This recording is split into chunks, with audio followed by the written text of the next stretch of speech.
Baik, bismillahirrahmanirrahim. Assalamualaikum warahmatullahi wabarakatuh. Alhamdulillah, salatu wassalamu ala rasulillah wa ala alihi wa ashabihi wa man tabi'ahum bi ihsanin ila yaumiddin wa ba'd. Kita lanjutkan dari pembahasan kitab Syarah Al-Waraqat fi Ushulil Fiqh. Kita sudah sampai kepada pembahasan tentang aqsamul kalam. Ya, fa ammal aqsamul kalami fa aqallu ma yatarakkabu aw yatarakkabu minhul kalamisman, ya, mengenai terkait dengan macam-macam pernyataan atau kalam, ya, minimal itu suatu pernyataan yang terangkai dari dua kata, ya, baik itu isim, ya, ataupun nanti fiil, ya, minimalnya itu ada dua kata isim, ya, misalnya qama zaidun atau zaidun qaimun, ya, berarti zaidun qaimun artinya Zaid berdiri, itu adalah kalam, ya. Jadi mungkin kalau dalam bahasa Indonesia itu namanya itu kalimat. Jadi kalimat yang minimal dua kata gitu ya, dua kata gitu ya, dua kata. Nah, kemudian nahu zaidun qaimun. Tadi contohnya adalah Zaid berdiri gitu ya. Awismun wa fi'lun, atau bisa juga isim dengan fi'il. Ya, tadi kalam itu minimal terdiri dari dua. Yang pertama adalah isim dengan isim, dua-duanya isim. Yang kedua adalah isim dengan fi'il. Isim itu adalah kata benda, sementara fi'il itu adalah kata kerja. Nahu qoma zaidun, ya, telah berdiri Zaid atau Zaid telah berdiri. Jadi fiilnya di situ adalah qoma, kemudian zaidun itu adalah isim. Jadi kalam yang terdiri dari isim dan juga fiil. Au fi'lun wa harfun, atau bisa juga terdiri dari fiil dan juga huruf. Nahu misalnya maqama, ya, maqama dikatakan apa?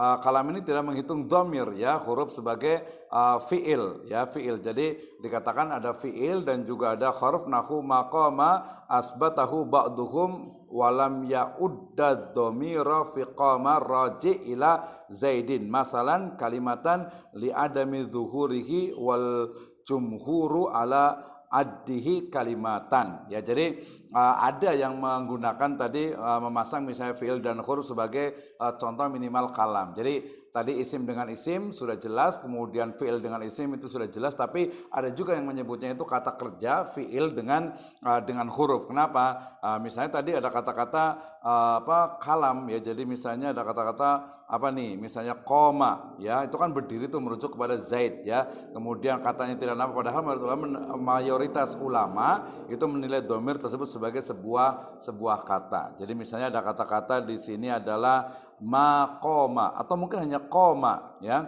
telah berdiri gitu kan, ya. Jadi telah berdiri siapa nih? Maqoma, ya. Nah, ini menunjukkan bahwasanya di situ bisa juga itu menunjukkan mayoritas ulama menilai domir tersebut sebagai sebuah kata gitu ya. Jadi komanya saja, jadi itu ada domir di situ sebenarnya, itu juga bisa menunjukkan ada kata gitu ya. Nah, au ismun wa harfun, atau bisa juga isim dengan huruf, ya. Misalnya apa?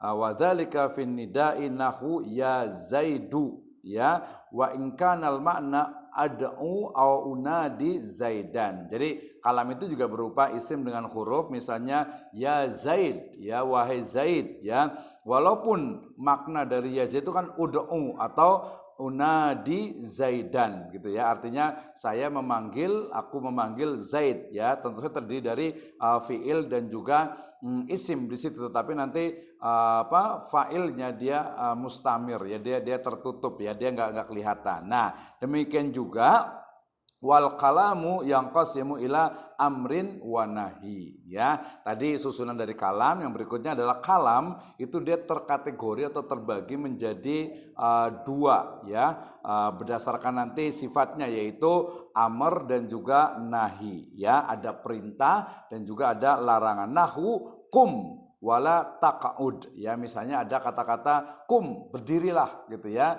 atau juga la taqaud, jangan duduk. Nah, itu juga adalah sebuah apa, yang satu adalah kum berarti adalah perintah amr gitu ya, kemudian dikatakan la taqud, nahi berarti jangan berdiri, ya. Maka di sini adalah apa, bahwa khobarnya wa khabar, di situ adalah nahu jaa zaidun. Ya bisa juga tadi kata-kata khobar gitu ya. Kemudian istighbarnya adalah istifhamu, ya kata-kata istifham. Jadi khobar contohnya itu adalah misalnya tadi itu ada jaa atau jaa zaid. Ya Zaid itu sudah datang sebenarnya ya, atau koma Zaid sudah berdiri gitu ya, atau istifham bisa juga pertanyaan. Contoh misalnya hal qama Zaid, ya hal qama Zaidun, apakah Zaid itu berdiri. Nah itu juga menggunakan kata-kata istifham gitu ya. Nah dari sini kita ketahui nih bahwasanya wayang qasimu aidan ila taman, ya. Jadi kalam juga terbagi menjadi beberapa bagian, ya. Pertama adalah tamanni, ya. Tamanni nahu laita syababa yaudu yauman. Jadi bisa berupa tamanni itu harapan, ya, pengharapan pada sesuatu yang sulit atau tidak mungkin. Misalnya laita syababa yaudu yauman. Oh, seandainya masa muda itu bisa kembali suatu hari nanti. Nah, jadi itu kan ada tamanna, ada keinginan, harapan, tapi kayaknya nggak mungkin gitu ya. Dan yang kedua ada maknanya juga art, ya, atau nahu alla tanzilu indana, atau art, ajakan dengan lemah lembut. Ya dikatakan alla tanzilu indana. Ya dikatakan ayo singgahlah di sisi kami sebentar gitu ya. Singgahlah di sisi kami, ya, alla tanzilu indana. Ya bisa juga menggunakan kata-kata qasam atau sumpah, ya, misalnya nahu wallahi la af'alanna kadza, ya, qasam, ya. Jadi demi Allah, ya, Allah aku akan berbuat demikian, ya, la af'alanna kada, saya akan melakukan, sungguh-sungguh akan melakukan hal seperti ini. Nah, dari sini menunjukkan bahwasanya kalam itu memiliki beberapa tipe. Wa min wajhin akhara yang qasimu ila haqiqatin wa majazin. Ya, jadi kalam itu juga dari sisi yang lainnya juga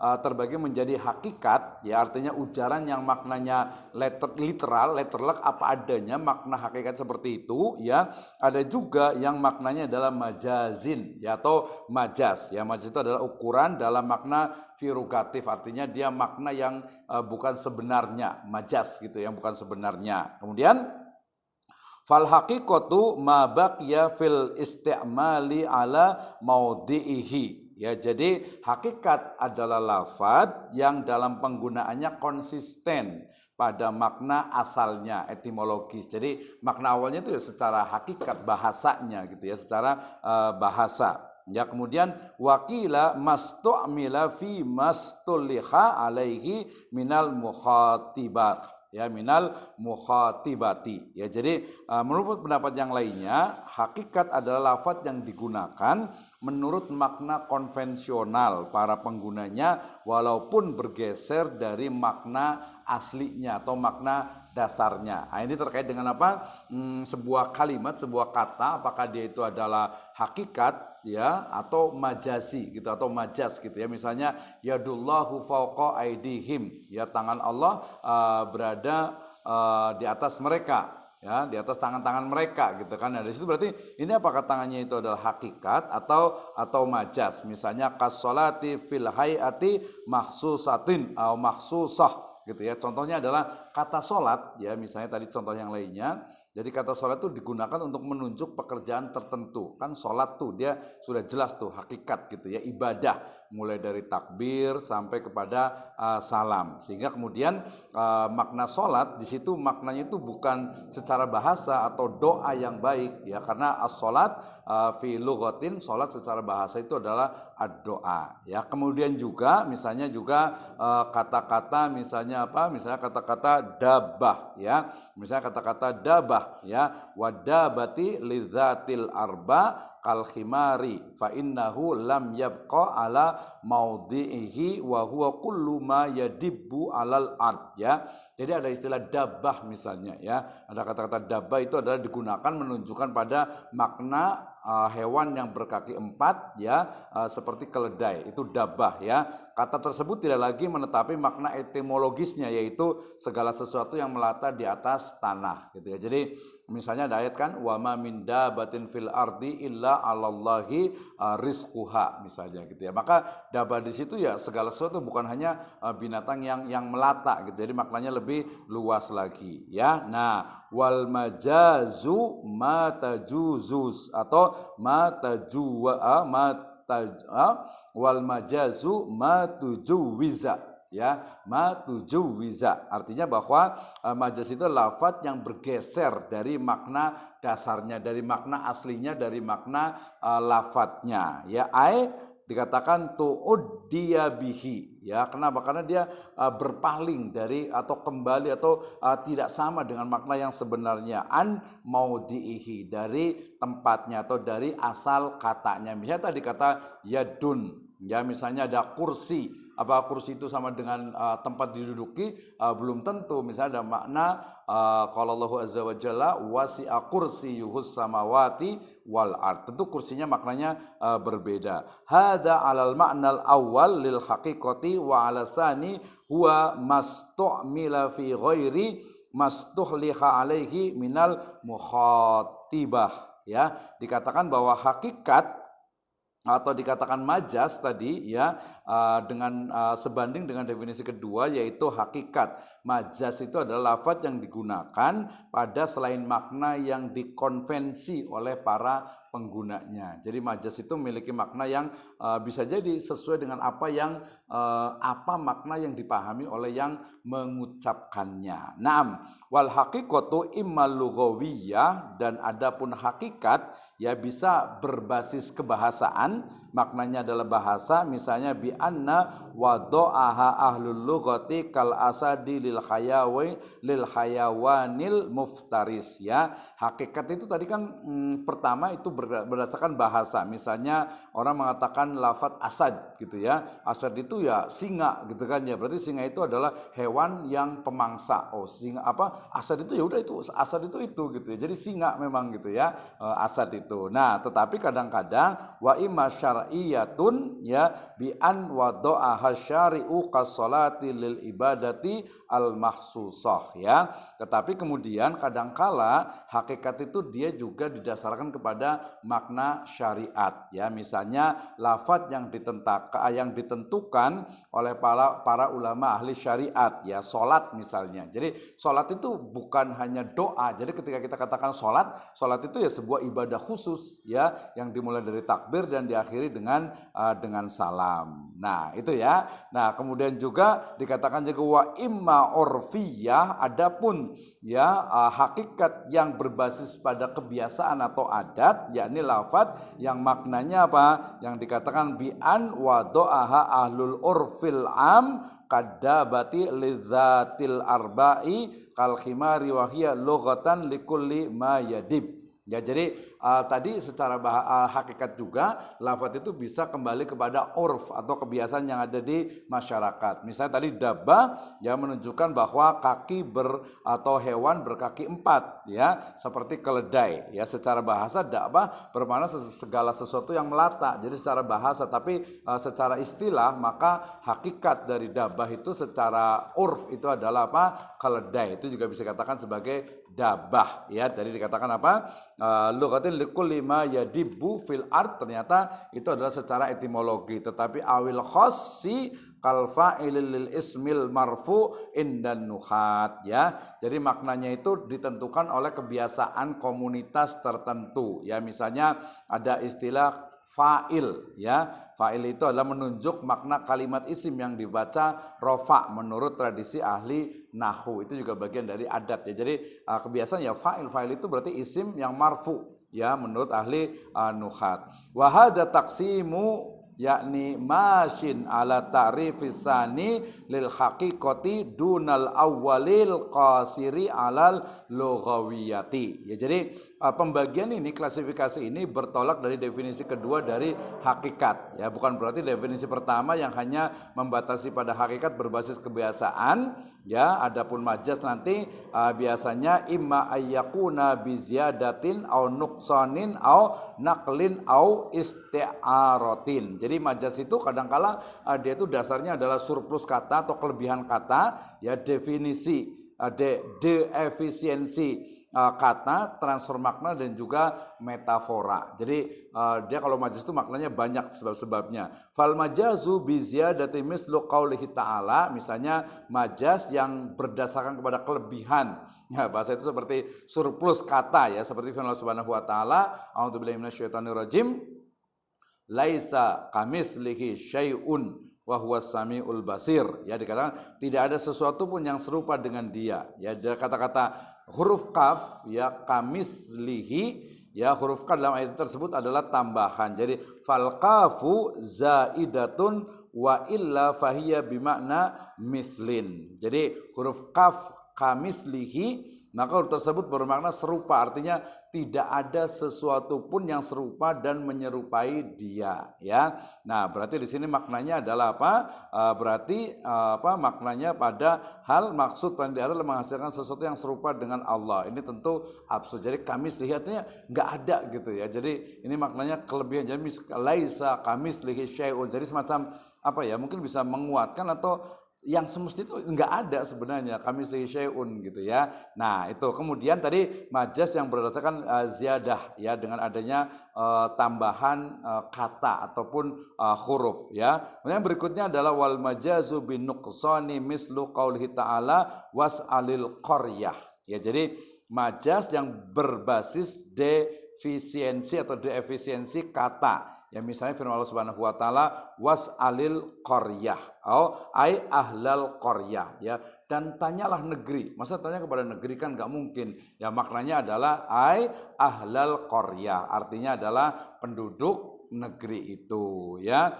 Wa qurriba sidqu ta'rifil majazi ala ma dzukira. Ya, dikatakan bahwasanya definisi dari majaz bisa meliputi dua contoh tersebut ya. Sebenarnya penjelasan sangat mudah, yaitu penyangkalan terhadap sesuatu yang menyerupai hal serupa Allah Subhanahu wa taala, dan untuk dimaksud penegasian, penguatan terhadap hal serupa kepada Allah Subhanahu wa taala, dan yang kedua adalah bertanya kepada negeri digunakan untuk maksud bertanya kepada penduduk negeri. Ya, itu namanya adalah fas'alil qaryah, artinya ada ai ahlal qaryah. Naam. Yang berikutnya adalah wal majazu bin naqli kal ghaiti fima yakhruju minal insan. Ya, jadi majaz yang maknanya adalah berbasis transfer makna. Ya, artinya makna itu mengalami perubahan. Misalnya ghaid ya, untuk makna kotoran yang keluar dari manusia. Ya, jadi kata ini sebenarnya makna hakikatnya karena memang adalah kotoran. Ya, tapi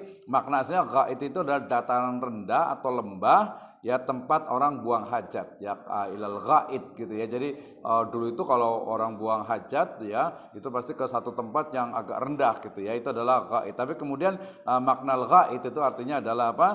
Maknanya menjadi kotoran yang keluar dari manusia. Nah, sehingga dikatakan di sini ya, bahwasanya nukila ilaihi an haqiqatihi wa hiya al makanul mutmainu tuqda fihil hajatu bihaitsu la yatabadaru minhu urfan illa al kharij ya. Jadi kemudian kata tersebut dipahami saat ini al-ghaid itu sebagai kotoran yang keluar dari manusia, padahal secara hakikat maknanya itu adalah lembah tempat orang itu buang hajat. Naam.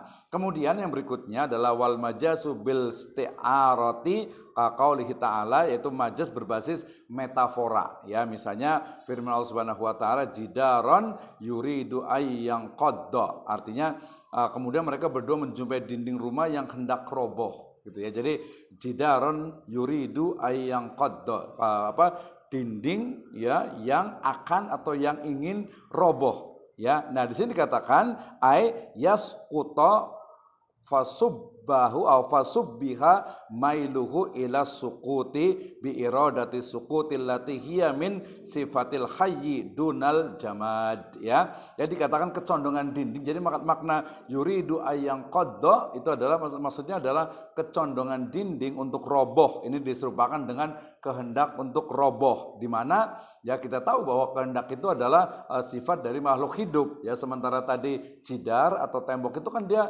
jamad ya, makhluk mati. Maka kok bisa sih? Nah, itu berarti menggunakan maknanya itu adalah majazi ya. Wal majazul mabniyu ala tasbihi yusamma isti'aratan ya. Majaz yang berbasis pada penyerupaan atau metafora disebut sebagai majaz isti'arah. Nah, demikian ya pembagian atau aqsamul kalam, pembagian tipologi dari kalam menurut susunannya. Jadi ada yang sifatnya adalah terdiri dari dua kata isim, kemudian juga isim dan fiil, atau juga fiil dan huruf, serta isim dan huruf. Masing-masing memiliki makna yang sifatnya hakikat atau literal atau majaz atau figuratif ya. Literal itu berdasarkan kebahasaan, yang kedua literal berdasarkan syariat, yang ketiga literal berdasarkan adat istiadat. Nanti ada istiadat, ada yang sifatnya itu umum ya, komunitas yang masyarakat secara umum, dan juga ada adat istiadat yang ada khusus pada komunitas tertentu ya. Sedangkan yang majasi itu sifatnya bisa